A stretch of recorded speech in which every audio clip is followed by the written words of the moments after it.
For thousands of years, the Nile River has been the lifeblood of civilization, feeding empires, shaping history, and guiding the rise of mankind. But what if its waters held something far more powerful, something ancient, something not of this earth? It started when Dr. Amina Farouk, an Egyptian astrophysicist, and her team at the Cairo Institute of Advanced Physics detected gravitational distortions emanating from deep within the Nile. The river, they discovered, wasn't just flowing, it was shifting through dimensions. Objects submerged in its waters appeared centuries old within minutes, and inexplicable energy pulses disrupted electronic instruments for miles. NASA and the UN Space Exploration Division took notice. The anomaly wasn't just a localized event, it was altering global time frames. GPS satellites desynced when orbiting over Egypt. Atomic clocks ran backward. Something inside the Nile was bending reality. Then came the first sighting.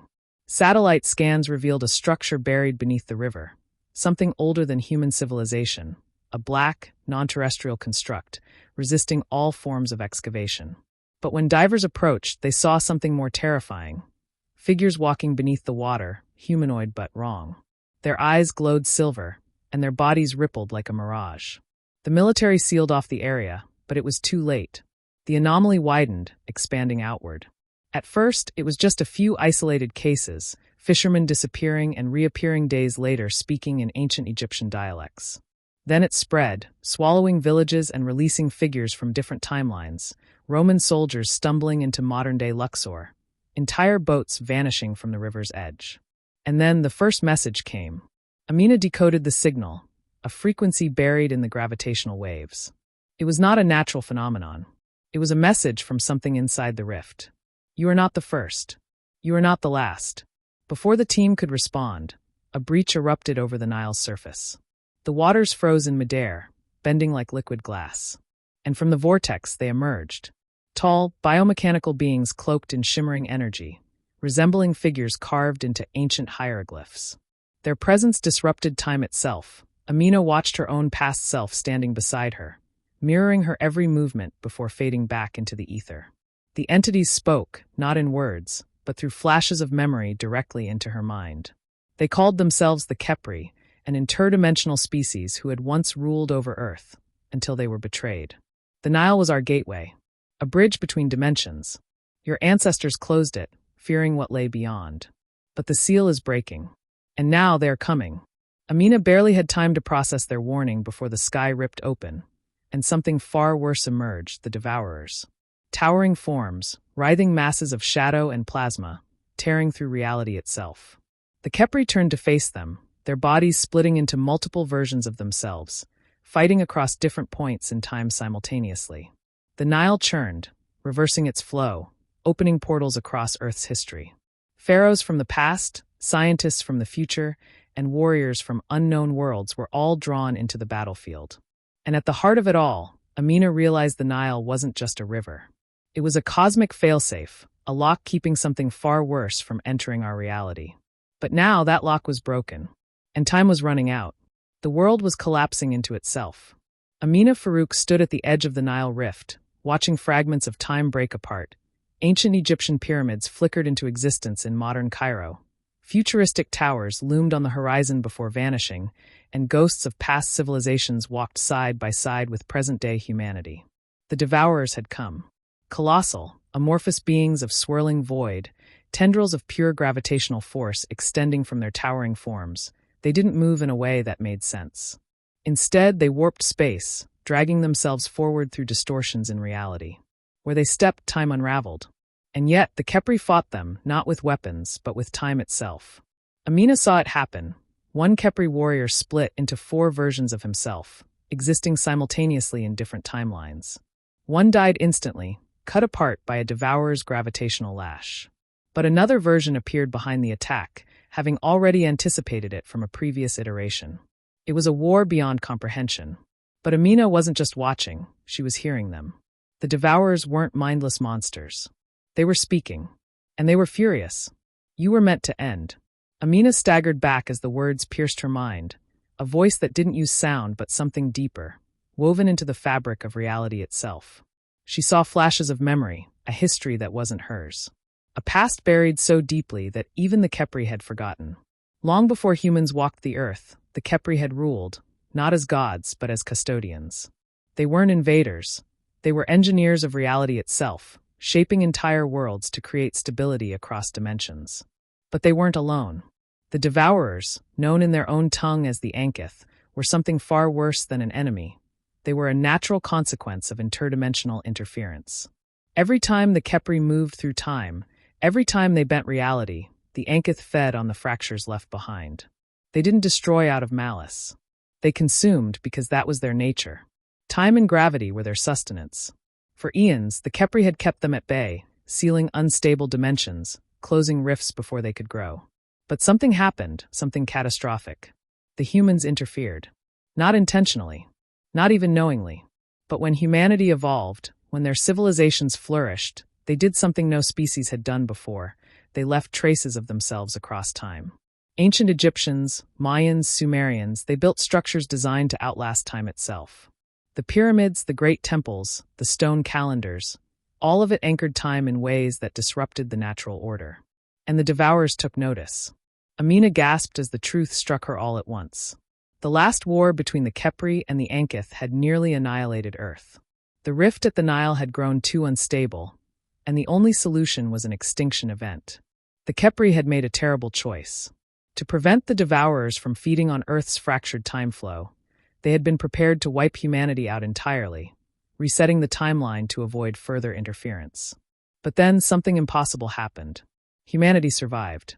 Not by power, not by technology, but by sheer persistence. The pyramids, the temples, the ancient structures, they weren't just accidents. Humanity had unknowingly created the first true anchors against the Devourers. The Nile itself had become the final lock, keeping the Ankith from consuming Earth's timeline. And now that lock was breaking.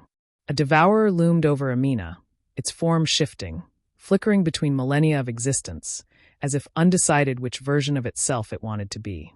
Then, for the first time, she saw its true form. Not a monster. Not a mindless force. A being trying to correct something broken. This world was not meant to last, it whispered. You are an anomaly. A species that should have perished. Amina's mind raced. If what they were saying was true, if humanity was the one variable that had disrupted the cycle, then there was only one question left. Could she convince them to let Earth exist? Or was the Nile Rift already too unstable to stop? The Khepri were losing ground. The Devourers were gaining strength. And the choice was now in her hands. Seal the rift forever, cutting Earth off from all interdimensional forces, including the Khepri, or let the war continue and risk total collapse. There was no good choice. And time was running out.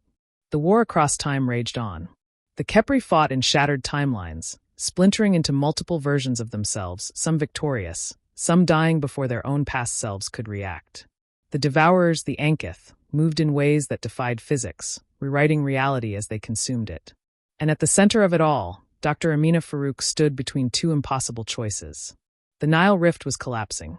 If it fully unraveled, Earth wouldn't just cease to exist, it would never have existed at all. The Khepri wanted to seal the rift, cutting Earth off from interdimensional contact forever. The Ankith wanted to correct the timeline, erasing humanity to restore the natural flow of time. And then the third voice spoke. Not Khepri. Not Ankith. Someone else.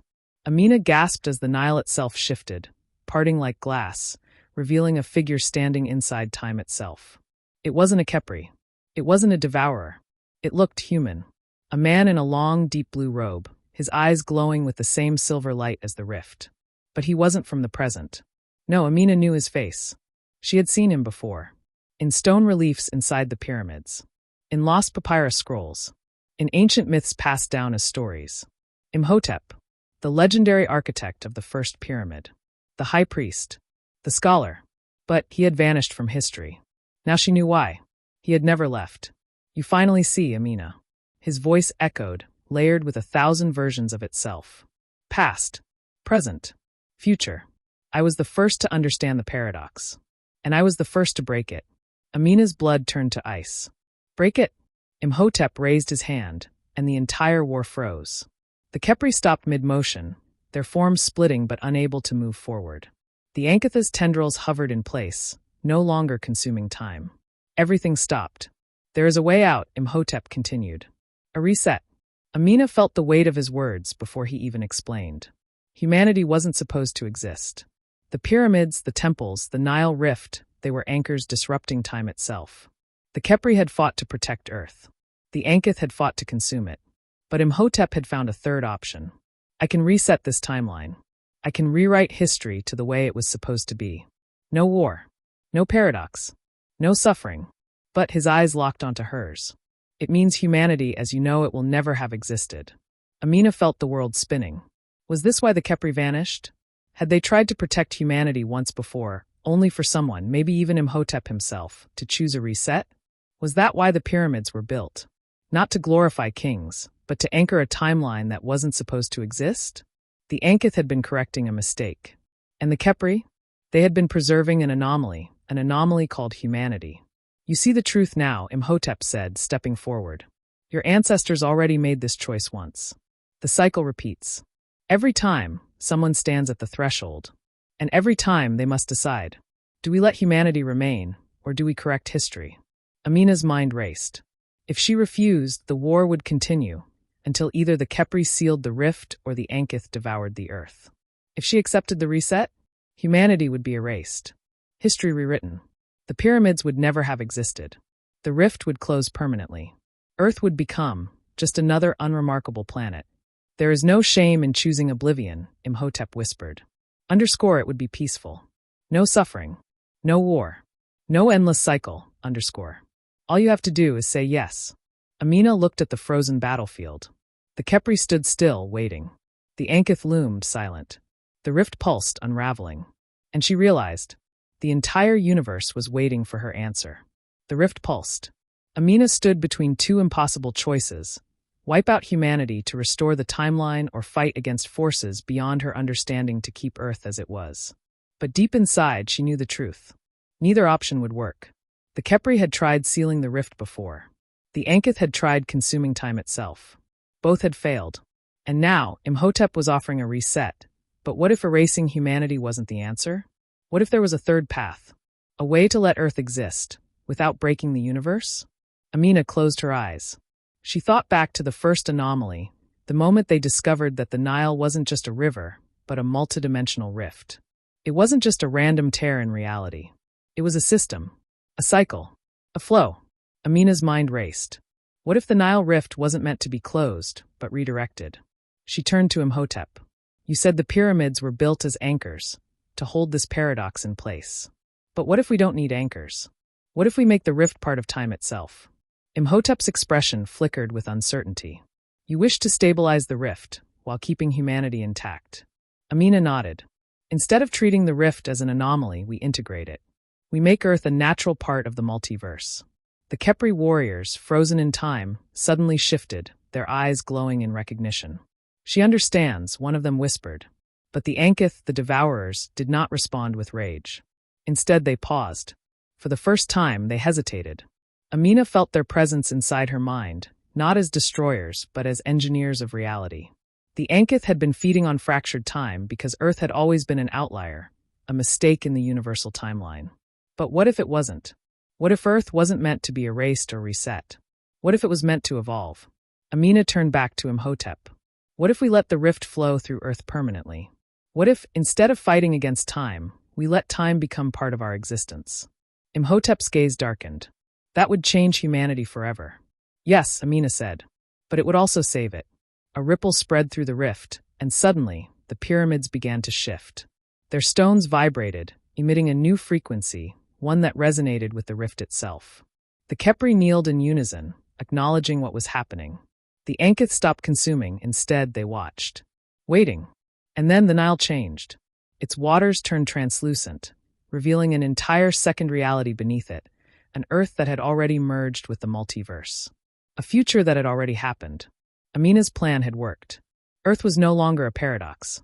It was an interdimensional conduit, a bridge between time, instead of a mistake that needed to be erased. The Khepri accepted it. The Ankith withdrew. And Imhotep smiled. You have done what I could not, he admitted. You have found the true path.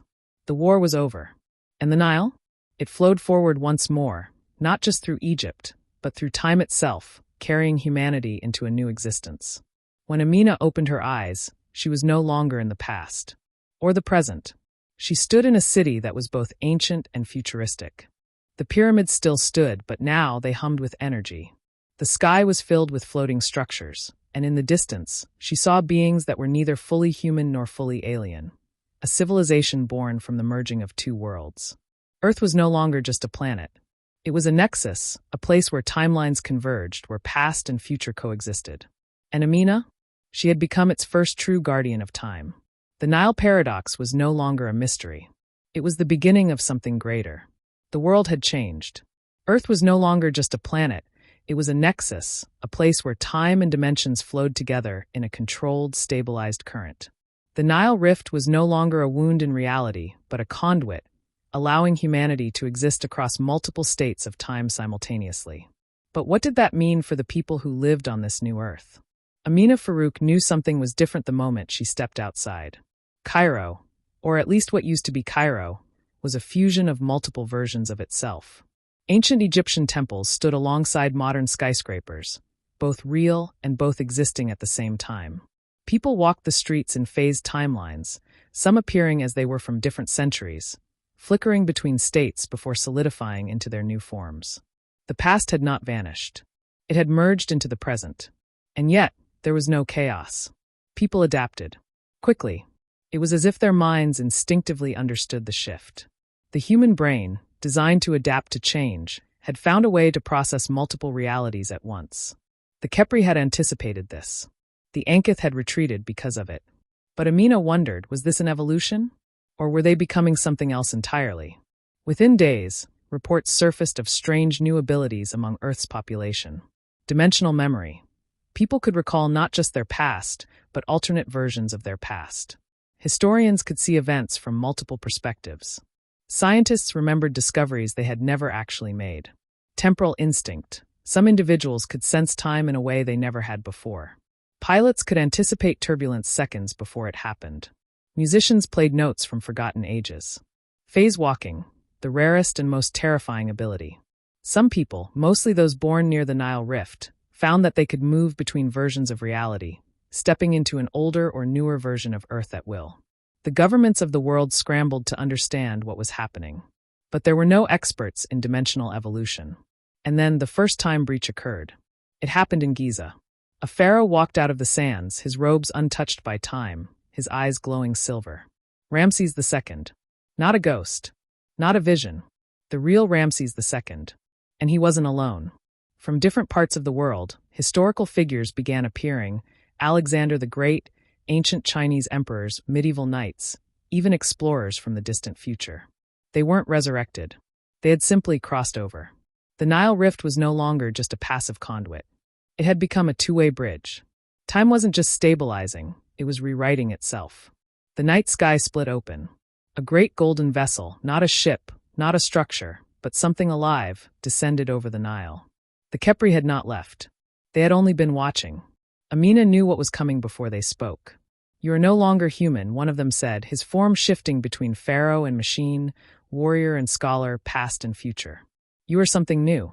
A species that exists across time is a species that cannot be ruled. The universe will take notice. And others will come." The warning was clear. Humanity had survived the paradox. But had it just made itself a target? As Amina stood beneath the Nile Rift, watching history rewrite itself in real time, she realized something. This was no longer Earth as she knew it. This was the dawn of something greater.